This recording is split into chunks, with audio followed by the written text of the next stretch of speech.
ছাত্রছাত্রীদের ট্যাব বা স্মার্টফোন কেনার 10,000 টাকা ব্যাঙ্ক অ্যাকাউন্টে আজ 26শে সেপ্টেম্বর আজ ব্যাঙ্ক অ্যাকাউন্টে ঢুকবে কিনা।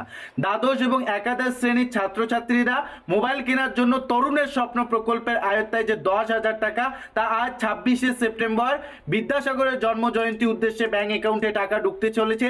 এ নিয়ে কি আপডেট উঠে এসেছে, আপনারা আজ টাকা পাবেন কি পাবেন না। তাছাড়াও অনেক বন্ধুরাই আপনারা প্ল্যান করে রেখেছেন, ইতিমধ্যে ফ্লিপকার্ট থেকে শুরু করে অ্যামাজন থেকে শুরু করে বিভিন্ন প্ল্যাটফর্মে কিন্তু বছরের সব থেকে বড় সেল শুরু হয়ে গিয়েছে। আর এই সেলে আপনারা একটা ভালো স্মার্টফোন কেনার প্ল্যান করে রেখেছেন। তো আজ আপনাদের ব্যাঙ্ক অ্যাকাউন্টে যে তরুণের স্বপ্ন প্রকল্পের মোবাইল কেনার টাকা তা ঢুকবে কিনা, এই মুহূর্তে কি আপডেট উঠে এসেছে, একেবারে সঠিক আপডেট আজকে এই ভিডিওর মাধ্যমে আপনাদের দিয়ে থাকবো। ভিডিওটি সম্পূর্ণ ওয়াচ করবেন, সমস্তটাই বুঝতে পারবেন। চ্যানেলটিকে সাবস্ক্রাইব করে রাখবেন। প্রথমেই জানিয়ে দিচ্ছি যে আজ 26শে সেপ্টেম্বর 2024 আজকের দিনে বিদ্যাসাগরের জন্মজয়ন্তীর উৎসব। তাই এই উৎসবে অনেকেই মনে করছিল যে আজকে টাকা অর্থাৎ ট্যাব বা স্মার্টফোন কেনার টাকা তা সরাসরি ছাত্রছাত্রীদের ব্যাঙ্ক অ্যাকাউন্টে দেওয়া হবে।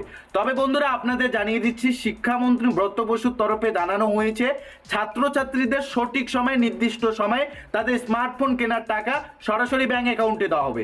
তবে এ নিয়ে কোনো রকম সম্ভাব্য তারিখ বা যে এক্সাক্ট ডেট তা কিন্তু ঘোষণা করা হয়নি। তবে জানানো হয়েছে খুব শীঘ্রই এই টাকা ছাত্রছাত্রীদের ব্যাঙ্ক অ্যাকাউন্টে দেওয়া হবে স্মার্টফোন কেনার 10,000 টাকা। তবে আজ 26শে সেপ্টেম্বর যদি টাকা দেওয়া হতো তাহলে আগেই স্কুলগুলিকে কিন্তু আপডেট দিয়ে জানানো হতো, অর্থাৎ স্কুল দপ্তর সূত্রে কিন্তু সেই আপডেটগুলি আমরা পেতাম। কিন্তু আজ এই মুহূর্তে কোনো রকম আপডেট আসেনি। তো বন্ধুরা, আপনারা ধরেই নিন যে আজ হয়তো টাকা নাও দিতে পারে, অর্থাৎ এ নিয়ে কোনো রকম আপডেট আসেনি। যদি টাকা দেওয়া হতো তাহলে নিশ্চয়ই অ্যানাউন্স করা হতো। আর একদিনই সবাই টাকা পাবেন না, ধীরে ধীরে এই টাকা ঢুকবে, কেননা সংখ্যাটা অনেক। তাই ধীরে ধীরে প্রত্যেকের ব্যাঙ্ক অ্যাকাউন্টে টাকা ঢুকবে। তরুণের স্বপ্ন প্রকল্পে 10,000 টাকা স্মার্টফোনের কেনার যে টাকা তা কিন্তু আপনারা নিশ্চিন্ত পাবেন। তবে এই টাকা দেওয়ার এক্সাক্ট তারিখ এখনো পর্যন্ত জানা যায়নি। তবে আজকে একটা দেওয়ার কথা ছিল বা সম্ভাবনা ছিল, সেটা কিন্তু একেবারে 90% নার দিকে চলে গিয়েছে।